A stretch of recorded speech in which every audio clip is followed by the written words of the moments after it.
আমার ভাইয়ানেরা, আল্লাহ পাকের নবী মুসা আলাইহিস সালাতু সালাম শ্বশুর আব্বার কাছ থেকে তিনি আসা লাঠিটা পেয়ে গেলেন। এই লাঠিটা নিয়ে ওনার বিবিকে নিয়ে মাদাইন থেকে মিশরের জমিনের দিকে রওনা হয়ে যায়। ও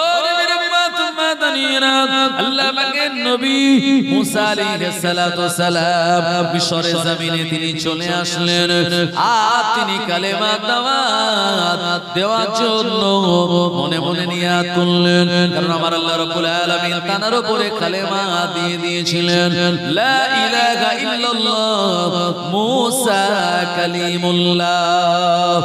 মুসা আলাইহিস সালাতু সালাম মিশরের জমিনে আসার পর আর মানুষদেরকে আহ্বান করে বলতে লাগলেন, এ মিশরের জনগণেরা, এ মিশরে আল্লাহর বান্দারা, না না না, ফেরাউনকে তোমরা খোদা বলে মেনো না।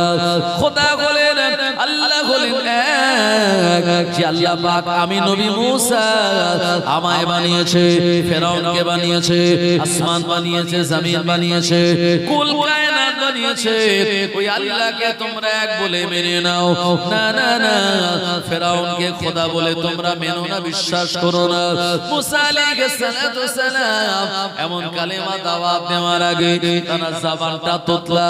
আমি যেহেতু বললাম আপনাদের ছোটবেলায় জ্বলন্ত অঙ্গারটা আগুনের টুকরা মুখের ভিতরে নিয়ে নেওয়ার জন্য মুসা আলাইহিস সালামের জিহ্বাটা পুড়ে গিয়েছিল। ওই নবী মুসা আলাইহিস সালাম কালেমা দাওয়াত দেওয়ার আগে আল্লাহর কাছে হাত তুলে বলছেন, রব্বি শরহ লি সাদরি ওয়া ইয়াসসিরনি আমরি ওয়াহলুল উকদাতাম মিন লিসানি ইয়াফকাহু কওলি। ও রব্বুল আলামিন, আপনি আমার জবানের জড়তা দূর করে দিন। আল্লাহ পাক আপনি আমার ভাষাটা মানুষকে বোঝার জন্য সহজ সরল করে দিন। যে কথাগুলি আমি বলবো মানুষেরা আমার কথাগুলি যেন সুন্দরভাবে বুঝতে পারে। আল্লাহ আমার জবানের সমস্ত জড়তা দূর করে দিয়ে আপনি আমার জবানটাকে পরিষ্কার করে দিন। আল্লাহ পাকের প্রিয় নবী মুসা আলাইহিস সালাতু সালাম ও আমার ভাইজানেরা আল্লাহ পাকের দরবারে দোয়া করলেন। আমার আল্লাহ তাআলা দোয়া কবুল করে নিয়ে তার পুরো জবানটাকে ক্লিয়ার আর পরিষ্কার করে দিয়েছিলেন। একবার মহব্বত করে বলুন সুবহানাল্লাহ। শুধু তাই নয়, আমার আল্লাহ রাব্বুল আলামিন তাকে কালেমার বাণী প্রচার করার আগে কিছু মুজিজা দিয়েছিলেন। উনি শ্বশুর মশাইয়ের কাছ থেকে যে লাঠিটা পেলেন, এই লাঠির মুজিজা হলো লাঠিটা যখন জমিনে ফেলে দেবে বিরাট বড় সাপ হয়ে যাবে, আবার লাঠিটা যেই ধরে নেবে আবার আগের মতো লাঠি হয়ে যাবে। আর মুসা আলাইহিস সালামের যে লাঠি এত বিরাট বড় সাপ হয়ে যাবে, ফেরাউনের ছোট ছোট অন্যান্য সাপগুলিকে সব খেয়ে নেবে। শুধু তাই নয়, মুসা আলাইহিস সালামের দ্বিতীয় নম্বর মুজিজা হলো ওনার এই হাতটা বগলের মধ্যে দিয়ে দেবেন, আর বগল থেকে যখন বাইরে বার করবেন ওই টিউবলাইটের মতো উজ্জ্বল হয়ে আপনার জ্বলজ্বল করবে। মুসা আলাইহিস সালামকে আমার আল্লাহ এই মুজিজাগুলি দান করে দিয়ে তার কওমের কাছে পাঠিয়ে দিলেন। মুসা আলাইহিস সালাম কালেমার বাণী প্রচার করতে লাগলেন, লা ইলাহা ইল্লাল্লাহ মুসা কালিমুল্লাহ। মুসা নবী কালেমার বাণী শুনে আপনার মিশরের জমিনে কওমে বনি ইসরাইলেরা দলে দলে দলে দলে ঈমানের কালেমা পড়ে মুসলমান হয়ে যেতে লাগলো। ফেরাউনের কানে খবর গেল, কিন্তু যে সময় খবর গেল ওই সময় মুসা নবীকে মারার মতো ক্ষমতা আমার আল্লাহ পাক আর ফেরাউনকে দেয় নাই। জোরে বলুন সুবহানাল্লাহ। ও নবীর উম্মতেরা, মুসা নবী এখন হিষ্টপুষ্ট যুবক। মুসা নবীর আশপাশে অনেক মানুষের অবস্থান। মুসা নবীর বিরুদ্ধে কথা বললে আরো 50 জন মানুষ তার বিরুদ্ধে দাঁড়িয়ে যাবে। এমন একটা সময় মুসা নবীকে হত্যা করাটা ফেরাউনের দ্বারা সম্ভব ছিল না। আমার আল্লাহ পাক এইভাবে নবী মুসা আলাইহিস সালামের কাছে কালেমা দিলেন। শুধু কালেমা দিলেন না, আমার আল্লাহ পাক তার কাছে তাওরাত নামক একটা কিতাব দিলেন। এই তাওরাত নামক কিতাবটা তুর পর্বতে নবী মুসা আলাইহিস সালাম 40 দিন ইতিকাফ করার পরে পেয়েছিলেন। এই তাওরাত তেলাওয়াতের বাণীগুলি এত সুন্দর, তাওরাতের কথাগুলি এত শ্রুতি মধুর, তাওরাতের আদেশ ও আইনগুলি এত গ্রহণযোগ্য, মানুষেরা সবাই মিলে তা গ্রহণ করে নিয়েছে। তবে ফেরাউনের যারা চালা তারা বাদ দিয়ে আল্লাহ পাকের নবী মুসা কালিমুল্লাহ আলাইহিস সালাতু সালাম ও আমার ভাইজানেরা পরিপূর্ণ নবী হিসাবে ওই মিশরের জমিনে তিনি সুখ্যাতি লাভ করেছিলেন। আরেকবার মহব্বত করে বলুন সুবহানাল্লাহ। এই নবী মুসা আলাইহিস সালাতু সালাম ফেরাউনের বিরুদ্ধে এখন আল্লাহ পাক তাকে দাঁড় করিয়ে দিয়েছেন শক্তিশালী এক যুবক হিসাবে। আর এই মুসা আলাইহিস সালামকে আল্লাহ ফেরাউনের বাড়ি থেকে এমন ভাবে লালন পালন করিয়ে নিয়েছে রাজ আদরে, যেটা ফেরাউন ঘুণাক্ষরেও টের পায় নাই। একবার পেলেও তার প্রতিরোধ করার মতো ক্ষমতা আল্লাহ পাক তাকে দেয়নি। ভাই নবী মুসা আলাইহিস সালাতু সালাম আল্লাহ পাকের একজন প্রিয় পয়গম্বর, আর যে নবীর নাম আল্লাহ কোরআনুল মাজিদের পারায় পারায় তিনি দিয়েছেন। নবী মুসা আলাইহিস সালাতু সালাম তিনি নবী হওয়ার পর একদিন জনসম্মুখে বক্তব্য দিচ্ছেন, লেকচার দিচ্ছেন। হঠাৎ করে একজন মানুষ দাঁড়িয়ে বলে উঠল, ও নবী মুসা, এ জামানার সবথেকে জ্ঞানী লোক কে? মুসা আলাইহিস সালাতু সালাম এই প্রশ্ন শুনে চিন্তা করছে, একদিকে আমি নবী, আল্লাহ আমার কাছে তাওরাত নামক কিতাব দিয়েছে, আর আমি লেকচার দেওয়ার মতো আল্লাহ আমার জবানের পরিষ্কার করে দিয়েছে, জবানের জড়তা দূর হয়ে গেল। তাহলে এ জামানায় আমি যেহেতু নবী, সুতরাং সবথেকে জ্ঞানী লোক আমি। তো মুসা আলাইহিস সালাম তিনি বলে ফেলেন, আল্লাহ এ জামানার সবথেকে, তিনি বলে ফেলেন ওই লোকটাকে যে এ জামানার সবথেকে জ্ঞানী লোক হলাম আমি। ভাই যেই এই কথাটা বলেছেন, আমার আল্লাহ রাব্বুল আলামিনের পক্ষ থেকে নির্দেশ দিয়ে বলা হয়েছে, ও মুসা, না না না, এ জামানার তুমি জ্ঞানী নও, তোমার থেকে আরো একজন জ্ঞানী লোক আছে, আমার একজন প্রিয় বান্দা, যিনি দুই সমুদ্রের মাঝখানে অবস্থান করছেন। একবার জোরে বলুন সুবহানাল্লাহ। ভাই এই আমি শব্দের ভিতরে অহংকার আছে না নাই? আমি অমুক, আমি তমুক, আমি সেই, আমি এই যে আমি আমি যারা করে ভাববেন তার ভিতরে অহংকার একটু না একটু আছেই। আর অহংকার যদি থাকে তো আল্লাহর জান্নাতে যাওয়া কি হবে? কঠিন হয়ে যাবে। তো মুসা আলাইহিস সালাম বলেন যে সবথেকে জ্ঞানী ব্যক্তি আমি। তো আল্লাহ পাকের এই কথাটা পছন্দ হয়নি, কারণ আমার আল্লাহ রাব্বুল আলামিন মুসা আলাইহিস সালামের থেকেও আরেকজন তার নেক বান্দাকে আরো বেশি জ্ঞানী করেছিলেন। আর মুসা নবীকে আল্লাহ সরাসরি বললেন, না এই কথাটা বলো না, তোমার থেকে আরো জ্ঞানী লোক আছে। মুসা আলাইহিস সালাম তিনি বুঝতে পেরেছেন যে আমি কথাটা বলাটা ভুল হলো, সুতরাং এই আমির সঙ্গে একটা অহংকার জড়িয়ে গেছে। তো মুসা আলাইহিস সালাম তিনি অনুতপ্ত হয়ে তওবা করে বলেন, আল্লাহ তো আমার থেকে যিনি জ্ঞানী আছেন আমি নবী মুসা, আমার ইচ্ছা ওই মানুষটার কাছে যাব আর সেখান থেকে আমি জ্ঞান নেব। তো আপনি আমায় সন্ধান বলে দিন, আমার থেকে সেই জ্ঞানী মানুষটাকে পাবো কোথায়? মহান আল্লাহ রাব্বুল আলামিন মুসা নবীর সঙ্গে সরাসরি কথা বলতেন, এইজন্য তাকে বলা হতো কালিমুল্লাহ। সুবহানাল্লাহ বলেন। অন্য নবীরা জিবরাইল আলাইহিস সালামের মাধ্যমে ওহী পেতেন বা কথা বলতেন, আর মুসা নবী ডাইরেক্ট সরাসরি আল্লাহর সঙ্গে কথা বলতেন। আমার ভাইয়েরা, আমার আল্লাহ রাব্বুল আলামিন শুনিয়ে দিলেন, ও নবী মুসা, এমন করে অমুক এলাকায় দুই সমুদ্রের মাঝখানে একটি এলাকা আছে, একটি রাস্তা রয়েছে, এই জায়গায় তুমি চলে যাও। ওখানে যাওয়ার পরে একটা পাথরের উপরে চাদর মুড়ি দিয়ে একজন মুরব্বী মানুষ বসে আছেন।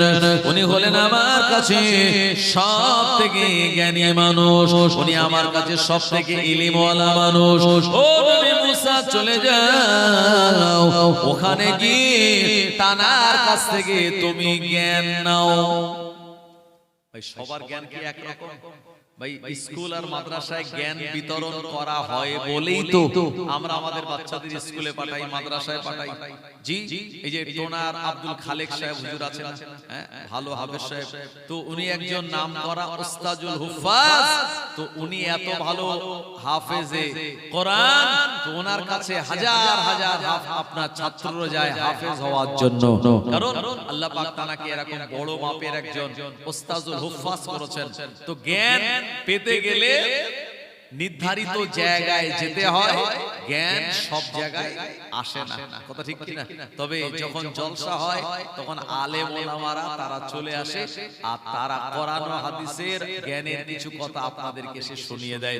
ভাই এর বিনিময়ে আল্লাহ রাব্বুল আলামিন এই জায়গাটাকে জান্নাতের টুকরা বানিয়ে দেন। নবীজি বলেছেন যেখানে কোরআন ও হাদিসের কথা আলোচনা হয় এটা জান্নাতের টুকরা, জান্নাতের বাগানের একটি বাগান। আরেকবার জোরে হবে না সুবহানাল্লাহ। তো মুসা আলাইহিস সালাম চিন্তা করছে আমি একা একা ওখানে যাব, এত দুর্গম এলাকার কথা আল্লাহ বলেছে। কারণ বাংলায় একটা কথা আছে, একাই বোকা, দুইয়ে পাট, তিনে গন্ডগোল, চারে হাত। একা মানে বোকা লাগে, তো কোনো কাজ ভালো লাগে না। তো মুসা আলাইহিস সালাম চিন্তা করলেন একা যাব না, তো একজন সঙ্গীকে নিয়ে যাব। একটা সঙ্গী ঠিক করলেন, ওনার নাম হলো ইউশা ইবনে নুন। এই ইউশা ইবনে নুনকে বললেন এই চলো এক এলাকায় আমি যাব, সেখানে আমার থেকে একজন জ্ঞানী লোক আছে, আল্লাহ সেখানে আমায় নির্দেশ দিয়েছেন, আর ওখানে গিয়ে তানার থেকে আমি জ্ঞান নেব। যেহেতু অনেকটা রাস্তা চলতে হবে, তো বাড়ির থেকে তিনি একটা মাছ, বড় মাছ ভালো করে ভাজা করে নিয়েছেন। আর চলার পথে যখন খিদে লাগবে এই ব্যাগ থেকে মাছটা বার করে তিনি খাবেন। আমি বলবো তার আগে একটু মহব্বতে দরুদ শরীফ, আল্লাহুম্মা সাল্লি আলা সাইয়্যিদিনা ওয়া আলা আলি সাইয়্যিদিনা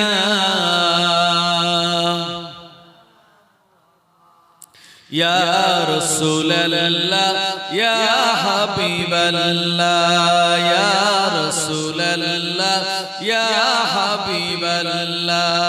পাই যদি নবী গো আপনার দিদার, মৌতের যাতনা থাকবে না আমার, দয়া যে করিয়া দিও গো দিদার, দয়া যে করিয়া দিও গো দিদার।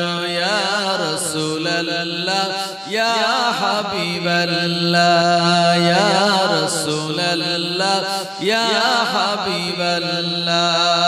আমারি মৌতের নিদান কালে থাকিয়ে নবীজি আমার শিওরে, দেখিব আপনাকে আপন নজরে, দেখিব আপনাকে আপন নজরে। ইয়া রাসূলুল্লাহ ইয়া হাবিবাল্লাহ ইয়া রাসূলুল্লাহ ইয়া হাবিবাল্লাহ। মনকার নেকি রাশিয়া সওয়াল করিবেন বসাইয়া, দিও গো নবীজি তখন পর্দা উঠাইয়া, করিব চুম্বন কদম ধরিয়া, করিব চুম্বন কদম ধরিয়া। ইয়া রাসূলুল্লাহ ইয়া হাবিবাল্লাহ ইয়া রাসূলুল্লাহ ইয়া হাবিবাল্লাহ। আল্লাহুম্মা সাল্লি আলা সাইয়্যিদিনা ওয়া আলা আলি সাইয়্যিদিনা। ও জনেরা, যুবকেরা, নবীর উম্মতেরা, আল্লাহ পাকের প্রিয় নবী মুসা আলাইহিস সালাম আল্লাহ পাকের বলে দেওয়া রাস্তা ধরে হাঁটতে হাঁটতে হাঁটতে হাঁটতে ওই এলাকায় চলে গেলেন আমার ভাইজানেরা। তবে ওই এলাকাতে পৌঁছানোর আগে মুসা আলাইহিস সালাম অনেকটা হাঁটার কারণে তার শরীরটা ক্লান্ত হয়ে গেল। মুসা আলাইহিস সালাম একটা জায়গায় একটুখানি তিনি শুয়ে পড়লেন বিশ্রাম করার জন্য। সমুদ্রের ধারে একটুখানি তিনি শুয়ে পড়লেন। সমুদ্রের ধারে ঠান্ডা হাওয়া বয়, ওই হাওয়ায় মুসা নবীর ঘুম লেগে গেল। কারণ মানুষ যখন হাঁটাহাঁটি করে শরীরটা ক্লান্ত হয়ে যায়, ঘুমের একটা ভাব চলে আসে। মুসা আলাইহিস সালাম ঘুমিয়ে গেলেন। ঘুম ভাঙলো তার খানিকক্ষণ পর। এরপরে তানার পেটে ক্ষুধা লেগে গেল। ইউশা ইবনে নুন মুসা নবীর সঙ্গে তানাকে বললেন, ও ইউশা ইবনে নুন, আমার এই ব্যাগের মধ্যে ভাজা মাছ আছে, তুমি বার করো, এই মাছটা আমরা দুজন মিলে খাওয়া দাওয়া করব। কিন্তু না না না, ও আমার ভাইজানেরা, ব্যাগটা খুলে দেখা গেল ওই ব্যাগের মধ্যে রাখা ভাজা মাছটা ব্যাগের মধ্যে আর নাই। মুসা আলাইহিস সালাম অবাক হয়ে জিজ্ঞেস করলেন, এ আমার সাথী ইউশা ইবনে নুন, এই ভাজা মাছটা তুমি কি করলে? সাথীর সঙ্গে বলেন, হুজুর জানি না, মাছ তো ব্যাগের মধ্যে ছিল, কোন জায়গায় চলে গেল হুজুর আমি জানি না। মুসা আলাইহিস সালাম আরো খানিকটা এগিয়ে গেলেন। ও আমার ভাইয়েরা, তানার ক্ষুধা আরো বেড়ে গেল। এ সময় মাছ না পেয়ে, কোনো খাদ্য না পেয়ে মুসা আলাইহিস সালামের কষ্ট হয়। আল্লাহ পাকের দরবারে তিনি দোয়া করে বললেন, ও রব্বুল আলামিন, আল্লাহ আমার ব্যাগের মধ্যে মাছ ছিল, মাছটা তো মরা মাছ, মাছটা ভাজা মাছ, অথচ মাছটা আমার সাথীও খায় নাই, কে নিয়ে নিল মাছটা? আল্লাহ পাক কিছুই তো জানি না, তবে আপনি তো রিজিকের মালিক। ইন্নাল্লাহা ইয়ারযুকু মান ইয়াশাউ বিগাইরি হিসাব। ও রব্বুল আলামিন, আল্লাহ আপনি যাকে ইচ্ছা অফুরন্ত রিজিক দান করেন। আল্লাহ আমি নবী মুসা, আপনি আমায় বলে দিন মাছটা কোন জায়গায় গেল। আমার আল্লাহ পাক শুনিয়ে দিয়ে বললেন, ও মুসা, যেখানে তুমি আগে ঘুমিয়েছিলে আর তোমরা যখন ঘুমের মধ্যে ছিলে, আমি আল্লাহ ওই মরা মাছটাকে জিন্দা করে দিয়ে তোমার ব্যাগের ভিতর দিয়ে লাফাতে লাফাতে সে পানির মধ্যে চলে গেল। ও মুসা, তুমি আবার ওখানে ফিরে যাও। ওখানে গেলে পরে এই মাছ নদীতে চলে যাওয়ার একটা বালির উপরে দাগ তুমি দেখতে পাবে, আর ওই জায়গায় পাথরের উপরে বসা একজন মুরব্বী মানুষকে তুমি দেখতে পেয়ে যাবে। উনি হলেন তোমার থেকে বেশি জ্ঞানী মানুষ। ও নবীর উম্মতেরা, আল্লাহ পাকের প্রিয় নবী মুসা আলাইহিস সালাম আবার রিটার্ন তিনি ব্যাকে ফিরে আসলেন। আসার পরে দেখলেন মাছ যে চলে গেল, ওই এলাকায় রাস্তা তৈরি হয়ে গেল বালির উপর দিয়ে। আর দেখতে পেলেন পাশে একটা পাথর, ওই পাথরের উপরে একজন বয়স্ক মুরব্বী চাদর মুড়ি দিয়ে বসে আছেন। মুসা আলাইহিস সালাম কাছে গিয়ে বললেন, আসসালামু আলাইকুম। ওই মুরব্বী বলেছিলেন, আল্লাহর বান্দা, আপনি তো নবী মুসা। জোরে বলেন সুবহানাল্লাহ। কারণ মুসা আলাইহিস সালাম শুধু সালাম দিয়েছে, আর পাথরের উপরে যে বসা ছিল সে বলল, আপনি তো মুসা। মুসা আলাইহিস সালাম বলেন, হ্যাঁ আমি মুসা, কিন্তু আপনি জানলেন কি করে? মুসা আলাইহিস সালাম তখনই বুঝতে পেরেছে আমার সঙ্গে তার কোনোদিন দেখা হয়নি, ইতিপূর্বে সাক্ষাৎ হয়নি, অথচ আমি সালাম দেওয়ার পরেই যখন বলে দিয়েছে যে আমি মুসা আমার নাম, তো নিশ্চয়ই ইনি আমার থেকে বেশি জ্ঞানী। মুসা আলাইহিস সালাম বললেন, আল্লাহর বান্দা, বেয়াদবি মাফ করুন, আল্লাহ পাক আমাকে আপনার কাছে পাঠিয়ে দিয়েছে আপনার থেকে জ্ঞান নেওয়ার জন্য। আপনি অনুগ্রহ করে আপনার সফরের সঙ্গে আমায় বানাবেন, আমি আপনার সঙ্গে থাকব। আল্লাহ পাক যে প্রদত্ত জ্ঞান আপনায় দান করে দিয়েছে, ওই জ্ঞানগুলি আপনি আমায় প্রদান করবেন। আল্লাহ পাকের এই বান্দাটা যিনি, উনি বলেছিলেন, ও মুসা, না না না, আমার কাছ থেকে জ্ঞান নেওয়ার মতো এমন ধৈর্য তোমার কাছে নাই। ও মুসা, তুমি জালালি মেজাজের, মেজাজটা তোমার গরম। ও মুসা, না না না, তবে আমার থেকে তোমায় জ্ঞান নিতে গেলে শর্ত হলো আমার কোনো কাজের উপরে তোমায় প্রশ্ন করা চলবে না। যিনি এই কথাগুলি বলছেন উনি হলেন আল্লাহর একজন বান্দা, হযরত খিজির আলাইহিস সালাম। জোরে বলুন সুবহানাল্লাহ। কে? হযরত খিজির আলাইহিস সালাম। উনি আল্লাহর একজন নেক বান্দা। আল্লাহ পাক তানাকে আজও এই হাওয়ার উপরে পানির তলদেশে চলার মতো শক্তি আর ক্ষমতা দিয়েছেন। ঈসা আলাইহিস সালামকে আল্লাহ যেমন মৃত্যু দেননি, আসমানে তুলে রেখেছেন, আবারও দুনিয়ায় পাঠাবেন। তো আল্লাহর একজন নেক বান্দা খিজির আলাইহিস সালামকে আল্লাহ পাক এভাবেই দুনিয়াতে তানাকে রেখে দিয়েছেন। আমার আল্লাহ ইচ্ছা মতো বিভিন্ন জায়গায় তানাকে প্রেরণ করেন। কখনো উপর দিয়ে হাওয়ার উপর দিয়ে চলতে পারেন, কখনো পানির ভিতর দিয়ে চলতে পারেন। আবার আল্লাহ পাক তানাকে পাহাড়ি এলাকায় থাকার মতো সুবন্দোবস্ত করে দিয়েছেন। হযরত খিজির আলাইহিস সালাম জানার নাম।